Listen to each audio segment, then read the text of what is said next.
Okay, today I'm going to show you how to make an empanada style egg roll. Okay, for this one it's going to be a two-step process. Okay, the first process, of course, is going to be the dough for the empanada, the flour part. It's going to be flour, baking powder, lard, and salt. Okay, then for the filling part, of course, it's going to be ground beef, cabbage, carrot, which you can't really see, it's kind of out of the picture, carrots. Then of course you have sesame oil, minced garlic, soy sauce, Maggi seasoning, black pepper, and salt, of course, for the filling too. So let's get started. Okay, first we're going to go ahead and start with the filling. Okay, the filling, we're going to have the cabbage, the meat, and the carrots, of course. So first we're going to start with cutting everything up. Okay, the cabbage, I would say you want to cut it maybe about into half-inch slices. Okay, about like this. Okay, because once you get them in the pot and everything, they can be about that size right there. Now don't worry about it being too long or whatever, because all this is going to really shrink down once you start cooking it. So I'm going to go ahead and finish cutting this cabbage, and then I'll be back and show you the carrots.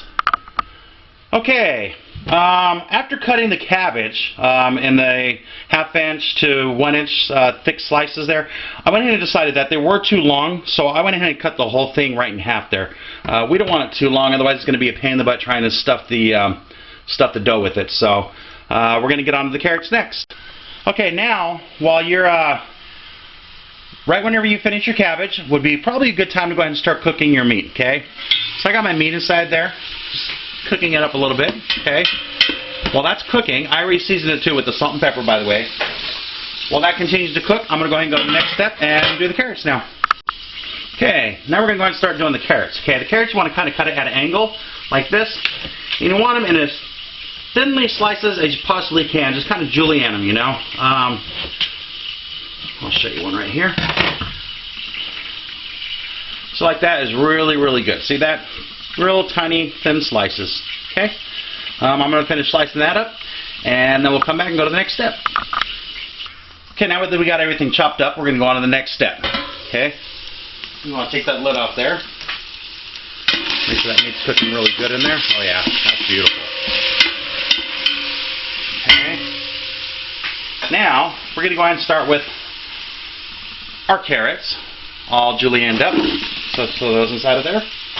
Okay, we're going to go ahead and throw in some of this sesame oil now. Okay, I would say approximately a teaspoon. Okay, we're going to put in about a teaspoon of the Maggi seasoning. Okay, let's go for 2 teaspoons. We're making a pretty good amount here. Okay, then we're going to add some soy sauce to it. I prefer the Aloha brand, of course. Just been a big fan of it for years now. Love it. Okay, go ahead and season this up with some salt. Okay, I'm going to add some pepper to this. Okay, and last but not least, we're going to add our minced garlic. I'll say about 4 tablespoons. You want to have plenty of garlic in this. Okay. I'm not going to use the tablespoon, but I'm really good at eyeballing on the measurements for what all we need. So trust me on this. That is 4 tablespoons. Okay. We'll let that go and cook down a little bit, because that cabbage is not going to take too long to cook at all. So we're going to let this cook down just a little bit first. I'll say approximately 10 minutes. Okay. Let the carrots get a little softer, and then we're going to add the cabbage next. So, see you in a minute. Okay, I did forget to tell you, there's one more ingredient that I actually do add to this, and it is a beef cooking base. So, I'll be adding that as soon as I get ready to add the cabbage in. And I just want to let you know, too, I am cooking this on a low heat, okay? A low heat for approximately 10 minutes, okay? I think we're going to go ahead and get into it in 7 minutes, though, and start adding our beef base and then the cabbage, okay? So, see you in a minute. Okay, it has been 7 minutes now. We're going to go ahead and add our beef base to this now. I'm going to say about 1 tablespoon of this. Okay. There we go. Okay.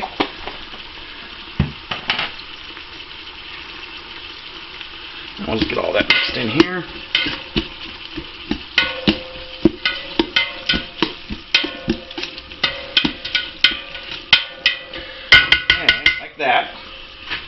Now we're going to go ahead and start adding our cabbage. Okay. You're going to see it's going to be a lot of cabbage, but all the cabbage is going to cook down to less than half of what it is now. So don't be intimidated by the amount that we're putting in there. Okay. Go ahead and break that up just a little bit. Make sure everything's broken up nice and neat inside of there. Like that. And cover it. And we're going to let it go ahead and slow cook on a lower temperature for approximately 10 minutes, and we'll check it again. Okay, it has now been 5 minutes into the cooking time for the cabbage and stuff. You're going to want to go ahead and open it up halfway through and just stir in all the cabbage really good. Make sure it's getting a good amount of moisture all throughout it.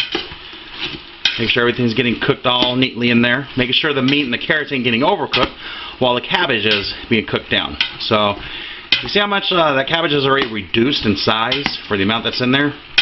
So that's basically what we're looking for. It's still going to reduce some more. We're just going to cover that up and let it cook some more, and we'll see you in 5 more minutes. Okay, it has been 5 more minutes. Now we're going to go ahead and take this lid off. Take a look at all this. Oh yeah, see that's just beautiful. Cooking down nicely. See the evenness of everything, how it's just all working together. We're going to go ahead and put this to the side now and let it cook for, let's say maybe another 3 more minutes, okay? Which would be perfect timing anyways, because now we got to start on our dough. So as we're making the dough, this is going to go ahead and keep on cooking for about 3 more minutes, okay? We're going to go and go on to the next step and start making the dough now. Okay, now we're going to start on the batter, okay? We already have in here 4 cups of all-purpose flour, okay? Next we're going to add all the dry ingredients together, okay? First is the 1 or 2 teaspoons of salt, 2 tablespoons of baking powder, and this part we're going to go ahead and mix in the flour real quick. Mix in the flour, the salt, and the baking powder there.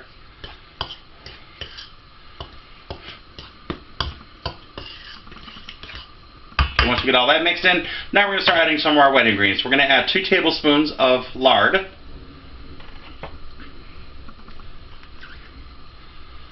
Okay, and for this, we're going to go ahead and cut the end of the flour and get like some little pea-sized pieces again. Okay, we don't want it just looking all crumbled. Okay, and as soon as we get that done, we'll be back and be on the next step. Okay, now we're going to go on to the next step, which is we're going to add 1.5 cups of warm water. Okay. Here's the one. We'll go ahead and start mixing that in. And then we'll add in the other 1/2 cup. Now that still might not be enough. We might need another 1/2 cup. But you know what though? You don't want to put too much in all at one time, because then you end up with too much. And it's harder to add more of the dry ingredients because you have the salt, baking powder, and flour. It's much easier just to add more water. More warm water if it's not enough. It's still looking a little firm, so I'm going to go ahead and get some more warm water for that. So we're going to do another 1/2 cup. There we go. Okay, I know for a fact that will be good enough this time. Get that mixed in real good.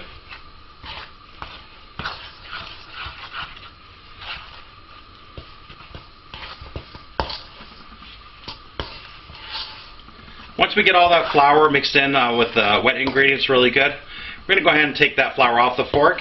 We're going to get our hands in there on it.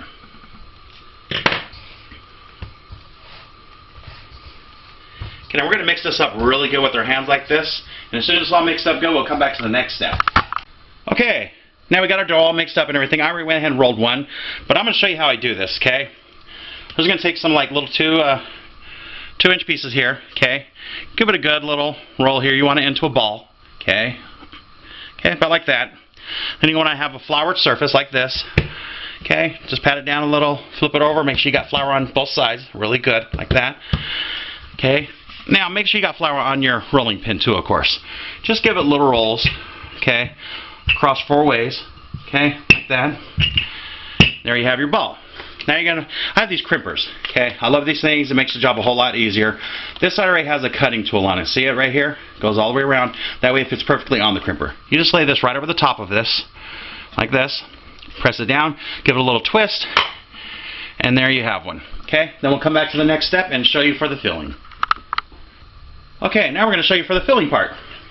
Take your little crimper here, lay your dough right on top, Okay, you're going to want to have some water available, you know, because you're going to want to put that on the edges of this. Okay, make sure this is stretched across your crimper, so it's going to get a good pinch once you get your filling inside of there. I would say about a teaspoon size for this small crimper. It depends on whatever size that you're, whatever size dough that you're using is going to determine on how much filling you're going to want to put in it. Okay, I'm just going to wet the sides up just a little bit to make sure that when it pinches together, it's going to seal all up. Okay, like that. And lift this up. Anything that you do have left that did not crimp up properly, you're just going to take a fork to it. Okay, just make sure you get some flour on your fork. Of course, you know. So this part right here did not quite seal up. We'll get that fixed right here, right now. Just pinch it together with your fingers first. Put some flour on your fork and just crimp it with your fork, just to make sure that everything's sealed off neatly. And this way, when you're going to fry it, ain't none of that filling is going to come out. You don't want that to happen. Trust me, then you have a big old mess. So we'll come back to, we're going to go and make some of these, and after we get them all made up, then we'll come back and show you the cooking part. See you in a few. Okay, now we got all of our little empanada egg rolls formed over here. Now what we're going to do, you want to get your oil nice and hot first, okay, because you want it to cook pretty fast and you want them a nice golden color. So we're going to go ahead and start dropping these inside of the hot oil. Okay, remember, you're going to go from you towards the back. That way if it splatters, it goes away from you instead of towards you. Okay, it's probably a good idea just to do 3 at a time. That way you don't have to really watch too many all at one time. Like that. And just let them cook down a little bit. Take your tongs, make sure they get an even coat all over by splitting them apart like that.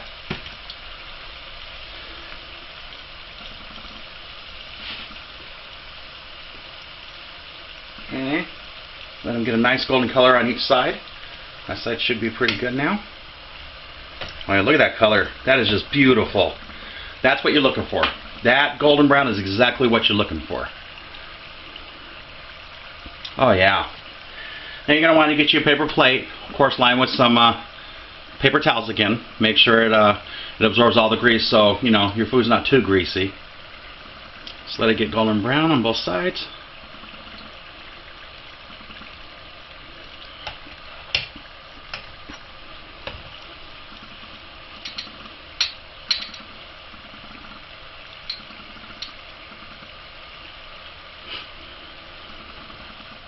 Okay, see that? See how beautiful that is? That's the color you're looking for, okay? Just going to go and pull those up. Okay. We're going to go ahead and continue cooking these. And we'll be back as soon as we get them all cooked. Okay, and we are done frying them now. So, I'm going to cut one of these bad boys open and take a look at it. Give you guys a look at it. Oh yeah. Oh yeah, see that? That looks beautiful, huh? I'm going to give this a try.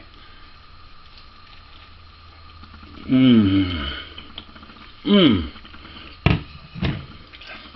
know what these remind me of? They remind me of an egg roll with a thick outside though.